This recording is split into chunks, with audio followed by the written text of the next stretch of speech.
Hi అండి. మేము మా కొత్త సంవత్సరాన్ని సత్యసాయి మందిర్‌లో బాల వికాస్ విద్యార్థులు ప్రదర్శించిన సాంస్కృతిక కార్యక్రమాలతో భక్తి భావంతో ప్రారంభించాము. పిల్లలు ఎంతో ఓపికతో, క్రమశిక్షణతో 4 గంటల పాటు డాన్స్‌లు, డ్రామాలు ప్రదర్శించారు. వారు ఏడాది అంతా నేర్చుకున్న వేదం, రుద్రం మరియు ఇతర అంశాలను ఎంతో శ్రద్ధతో, చక్కని పదాలతో ప్రదర్శించారు. కొత్త సంవత్సరంని అందరూ కేక్ కటింగ్‌తో ప్రారంభిస్తే, మా బాల వికాస్ విద్యార్థులు మాత్రం రుద్ర పఠనం, వేద పఠనంతో ప్రారంభించారు. లాస్ట్ వరకు మిస్ అవ్వకుండా తప్పకుండా చూడండి. చాలా అద్భుతంగా ఉన్నాయి అన్ని ప్రోగ్రామ్స్. ఎంతో మీనింగ్‌ఫుల్ డ్రామాస్ కూడా ఉన్నాయి చూడండి.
Why fear when I am here.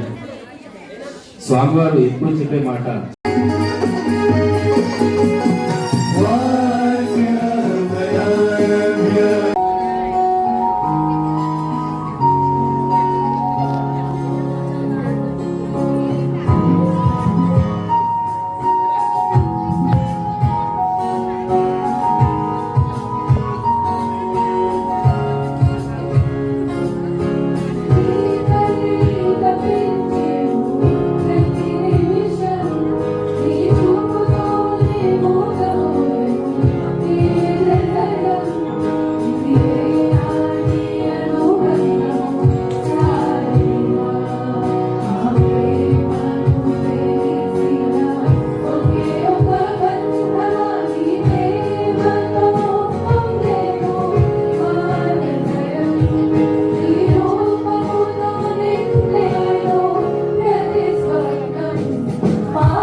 ఏది జరిగినా అది నా వల్లే జరుగుతుంది.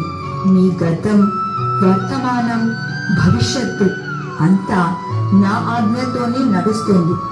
కృష్ణుడిలా నటించాలనే కోరిక, మీ బాబాయ్ చనిపోవడం, మీ నాన్న చేయి పడిపోవడం, నీవు సర్వం కోల్పోవడం, నా సేవకులు వారిని నారాయణ సేవకు పంపడం, నిన్ను యూనివర్స్ లో జాయిన్ చేయడం, బాధ కలిగించడం, ఓదార్చడం, తీర్చిదిద్దడం, నీవు కాలేజీలో శ్రీకృష్ణుడిగా నటించేలా అవకాశం అన్నీ నా ఆజ్ఞతోనే నడుస్తాయి. నీకు బాధ, ఆనందం కలిగాయి కావచ్చు, కానీ మీ హృదయవాసి అయిన స్వామి నీకు ఏది మంచిదో అదే చేస్తారు. కృష్ణుడు తన గురించి తాను ఆలోచించడు. తన ఆలోచన సర్వదా భక్తుల కొరకే. మీరు నా గురించి, నా మీద మీకున్న తపన కంటే నాకు నా భక్తులపై ఉన్న ప్రేమ ఎంతో ఎక్కువ. తేజ్, నేను నీవు సాధించిన ప్రతి చిన్న విజయాన్ని ఆనందించాను. తేజ్, నేను నీ ప్రతి అడుగు సరైన మార్గంలో పడేలా చూస్తూ నిన్ను కాపాడుతూ వచ్చాను. మీరు చేయవలసింది ఒక్కటే, నన్ను మీ హృదయంలో నిలిపి నేను చూపించిన మార్గంలో నడవడం మాత్రమే. దైవం ఏది చెప్పినా, ఏది సున్నికుడు నీ మంచి నిమిత్తమే. Whatever he does, whatever he talks, whatever he tells, everything is wonderful for your own good for you. కనుక ఈ సత్యాన్ని మనం విశ్వసించాలి. We will firmly believe this truth. అప్పుడే ఈ విధమైనటువంటి యొక్క స్థానంలో మనము సాధించడానికి వీలవుతుంది. Then only we will be able to get the charityship of God. మనకు కావలసినది ఈ జగత్తులో ఏమీ లేదు.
పరీక్ష ఫీజు కడతాను.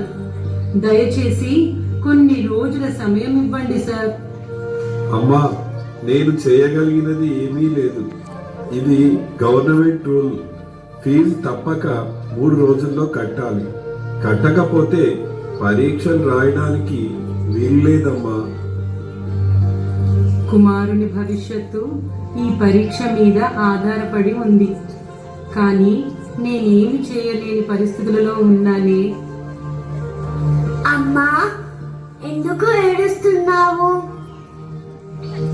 ఏమీ లేదు నాయన, రా భోజనం చేసి మాట్లాడుకుందాం. లేదమ్మా, నువ్వు ఎందుకు బాధపడుతున్నావు? ఇప్పుడే చెప్పు. నాయనా, మీ పరీక్ష ఫీజు కట్టే శక్తి నాకు లేదు.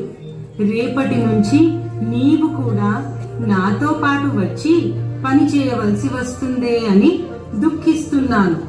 అమ్మా, నేను చదువుతాను, ఎగ్జామ్స్ రాస్తాను. ప్రస్తుతానికి ఎవరి దగ్గరైనా అప్పు తీసుకొని ఫీజు కట్టు. ఎగ్జామ్స్ అయిన తరువాత కూలి పని చేసి అప్పు తీరుస్తాను.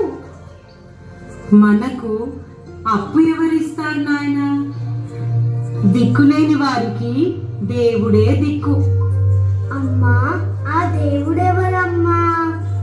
నాయనా, అతడు మహాశక్తి సంపన్నుడు, సకల ఐశ్వర్య సంపన్నుడు. అందరికీ అన్నీ ఇచ్చేది ఆయనే. ఆ దేవుడు అసలు ఎక్కడుంటాడమ్మా? అతని కాళ్ళు పట్టుకొని బ్రతిమలాడి డబ్బులు తెస్తాను. అందరికీ దిక్కు వైకుంఠంలో ఉండే నారాయణుడే. జేబులో సరిగ్గా పోస్ట్ కార్డుకు సరిపోయేంత డబ్బులు ఉన్నాయి. ఒక పోస్ట్ కార్డు కొని లెటర్ రాస్తాను. 500 రూపీస్ నా ఎగ్జామ్ ఫీజుకు అప్పుగా ఇవ్వండి.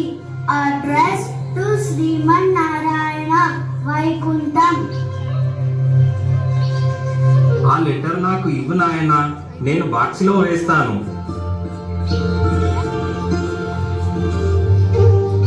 ఈ లెటర్ చాలా అర్జెంటుగా చేరాలి సార్. నేను ఎగ్జామ్ ఫీజు కట్టడానికి డబ్బులు రావాలి సార్. ఈ లెటర్ తొందరగా చేరే మార్గం చూడండి సార్. నాయనా, ఈ అడ్రస్ నీకు ఎవరిచ్చారు? మా అమ్మ సార్. నేను చదువుకోవాలని చాలా ఆశ. మా వద్ద డబ్బు లేదు. ఈ నారాయణ గారు చాలా డబ్బు గలవాడట సార్.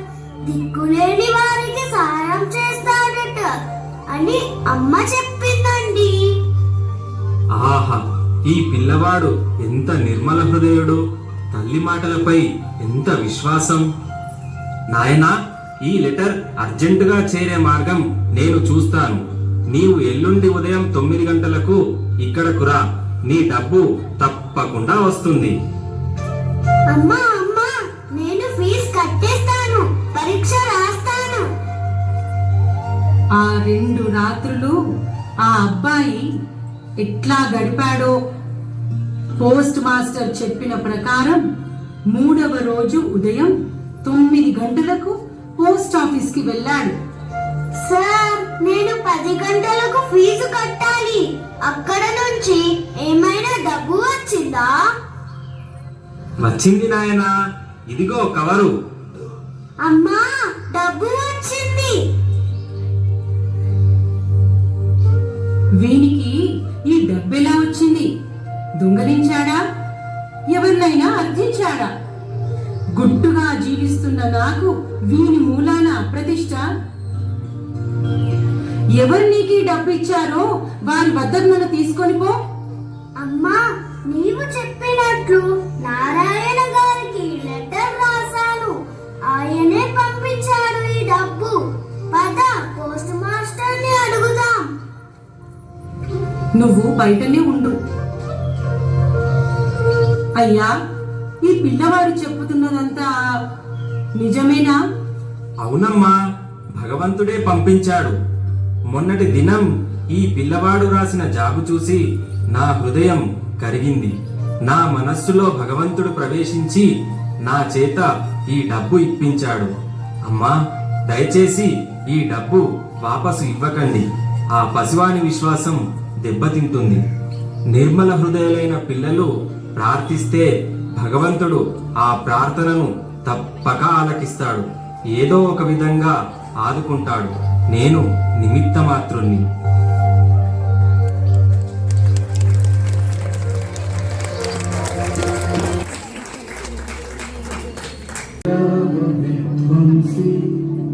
वेधात्री वरदे नमः रूपं देहि जयं देहि यशो देहि दिशो जहि महिषासुरनिर्नाशि भक्तानां सुखदे नमः रूपं देहि जयं देहि यशो देहि दिशो जहि धूम्रनेत्रवदे देवी धर्मकामार्थदायि रूपं देहि जयं देहि यशो देहि दिशो जहि रक्तबीज पदे देवी चण्डमुण्ड विनाशिनी रूपं देहि जयं देहि यशो देहि दिशो जहि निशुभ शुभ निर्नाशि त्रैलोक्य शुभदे नमः दुर्गा शिवा क्षमा धात्री सदा स्वाहा नमस्तुते या देवी सर्वभूतेषु मातृरूपेण संस्थिता नमस्तस्मै नमस्तस्मै नमस्तस्मै नमो नमः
ब्रह्मेन्द्र गंगाधरां त्वां त्रैलोक्य कुटिम्बिनीं सरसिजां वन्दे मुकुन्द प्रियम् జీవస్వార్థంబు కలిగిన జీవి కాదు, పెక్కు చీమలు గుమిగూడి మెక్కుచుండు.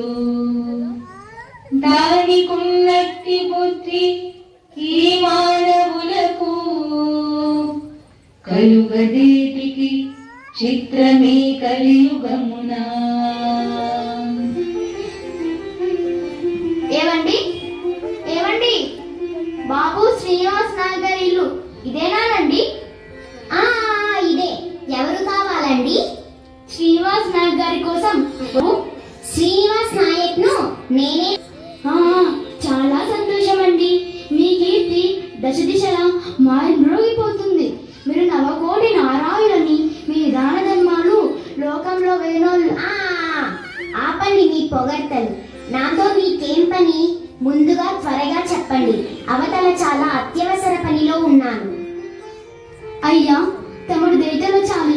నేను వేద బ్రాహ్మణుణ్ణి, వేద పండితుణ్ణి కూడా. ఈ విద్యార్థులకు వేదం చెబుతూ కాలం వెళ్ళదీస్తున్నాను.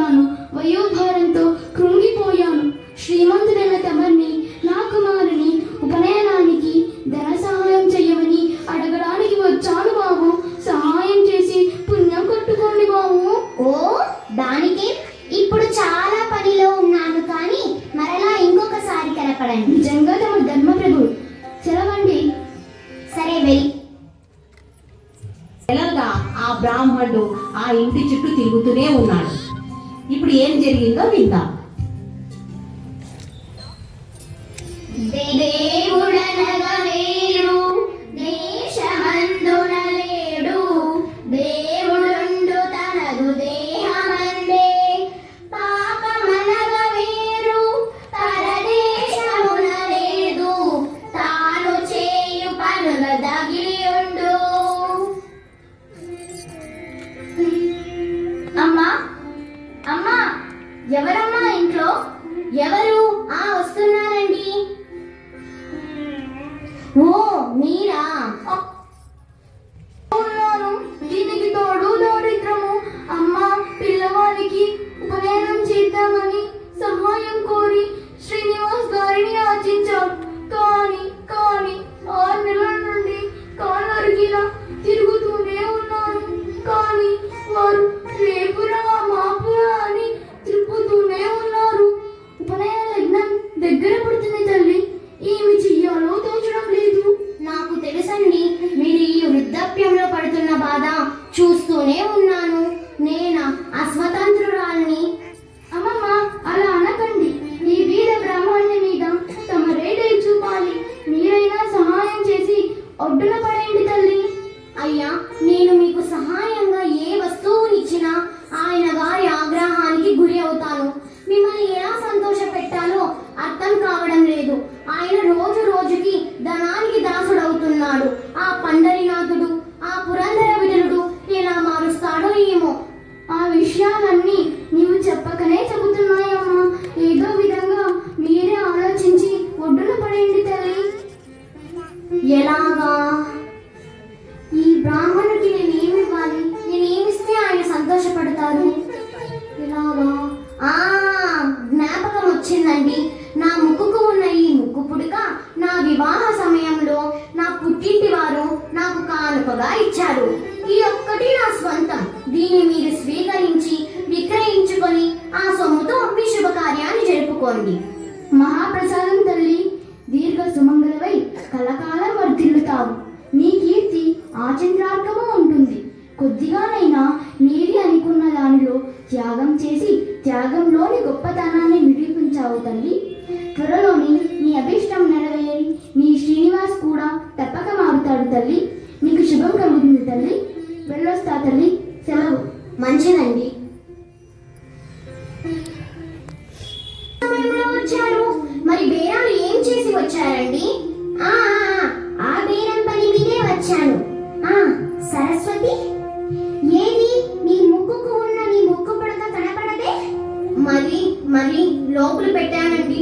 ఇప్పుడే తెస్తానండి. మరేం లేదు సరస్వతి, నీ ముక్కు పుడక జతకు ఇంకో ముక్కు పుడక బేరానికి వచ్చిందిలే. అది కొని నీ ముక్కుకు అలంకరిద్దామని. ఉండండి, లోపలికి వెళ్ళి ఇప్పుడే తెస్తానండి. సరే, వెళ్ళు. విఠలదేవ, పండరినాథ, కరుణామూర్తి, నా భర్త పరమ పిసినారి, కోపిష్టి, రోజు రోజుకు ధనానికి దాసుడై కోట్లకు పడగలెత్తిన ధన దాహం తీరడం లేదు. దాన ధర్మాలు అనేది ఆయన దరికే చేరవు.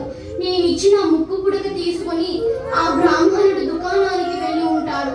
ఆయనది గుర్తించినట్లున్నారు. భగవాన్ ఆయన కోపానికి గురై మరణించే బదులు నా చేతికి ఉన్న ఉంగరంలోని వజ్రాన్ని పొడి చేసి నీ తీర్థంలో పోసి నిన్నే స్మరిస్తూ మరణించి నీ చరణ సన్నిధికి చేరుతాను. కాపాడు తండ్రి.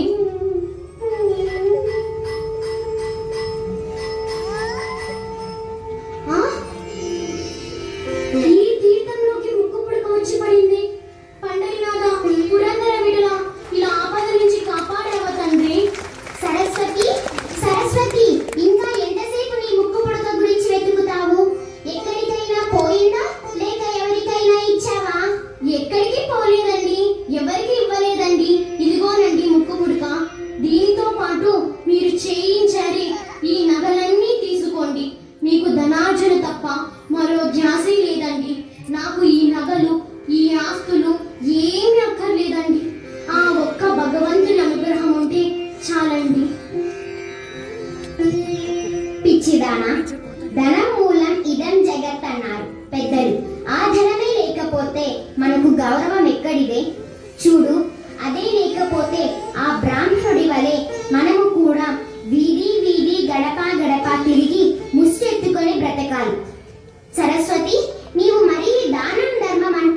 చేస్తాను. అలాగేనండి.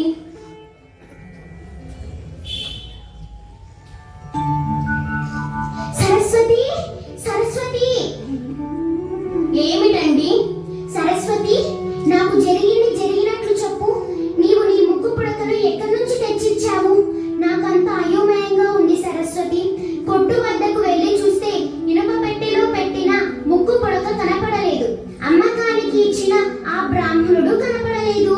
ఏమండి, మీరు అడుగుతున్నారు కనుక నిజం చెబుతానండి.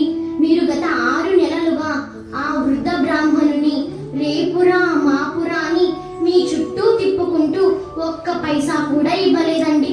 నాకు మీరు ఆయన పట్ల చేసిన పనికి సిగ్గు, ఆయన స్థితికి జాలి కలిగి నాకు ఉన్న ముక్కు పుడక ఇచ్చి వేశాను. మీరు వచ్చి ముక్కు పుడక అడిగినప్పుడు నేను లోనికి వెళ్ళి ఆ విఠల దేవుణ్ణి నన్ను కాపాడమని ప్రార్థించాను. మీ కోపానికి బలి అయ్యే బదులు పాండురంగుని ముందు విషం తీసుకొని ప్రాణం తీసుకొనబోగా ఆ విఠలుడి విషపాత్రను ముక్కు పుడక వేసి నన్ను మరణం నుండి కాపాడాడండి. అదే మీకు తెచ్చి ఇచ్చానండి. సరస్వతి, మరి ఆ విషయం నాకు ఇంతకు ముందే ఎందుకు చెప్పలేదు? మరి మీకు తెలియకుండా ఏమి ఇవ్వద్దని ఆజ్ఞాపించారు కదండి. మీ మాటకు ఏదో చెప్పి నేను బ్రతకగలనా? ఆ వృద్ధ బ్రాహ్మణుడు ఎవరో కాదండి, ఆ విఠలనాథుడే. అందుకే మనుజుడైన వాడు మంచిగా తనలోని దుర్గుణములు మొదలు త్రుంచవలయు. పశుగుణంబు వీడి పశుపతి కావలే. సత్యమైన బాట సాయి మాట. నిజమే సరస్వతి, నీవు చెప్పినట్లు ఆ వృద్ధ బ్రాహ్మణి రూపంలో ఆ పురంధరుడే వచ్చాడు. సాక్షాత్తు ఆ భగవంతుడే వచ్చి అర్థించినా నేను గుర్తించలేకపోయాను. నా చేతుల మీదుగా ఒక్క పైసా కూడా ఇవ్వలేకపోయాను.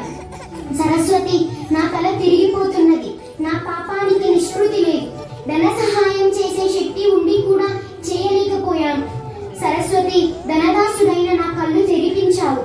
ఆ భగవంతుడు కనపడే వరకు నేను నిరాహారిగా ఉండి ఇక్కడే ప్రార్థిస్తాను సరస్వతి. పాండురంగా, విఠల, ఆయన మనసు మారి నీ దర్శనం కోసం ప్రార్థిస్తున్నాడయ్యా. దర్శనమిచ్చి మమ్మల్ని ధన్యులు చేయండి స్వామి. సరస్వతి, నీ భర్త హరిదాసుగా మారి పుణ్యతీర్థాలు సేవిస్తూ వ్యాసరాయ స్వామిని గురువుగా భావించి ఉపదేశం పొందితే ఆ జలదేవుని అనుగ్రహం లభిస్తుంది. విన్నారా అండి ఆ ఆకాశవాణి పలుకులు? విన్నాను సరస్వతి. మనము ఇప్పుడే ఆ పరమ గురువు దర్శనానికి బయలుదేరుదాము. అలాగేనండి.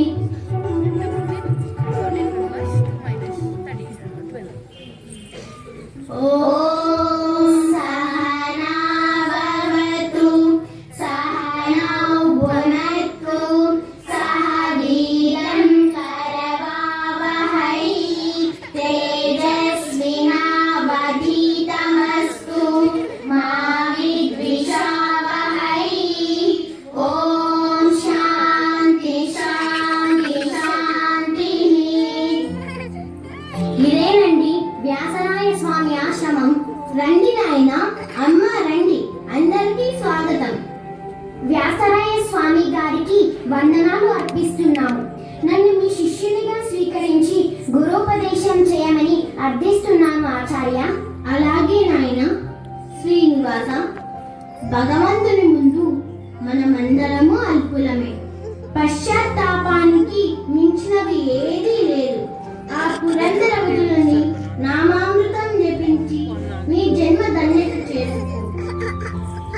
పరమాత్మ ప్రేమను ధరణిలో జనులకు ప్రవహింపచేయుటే పరమ భక్తి.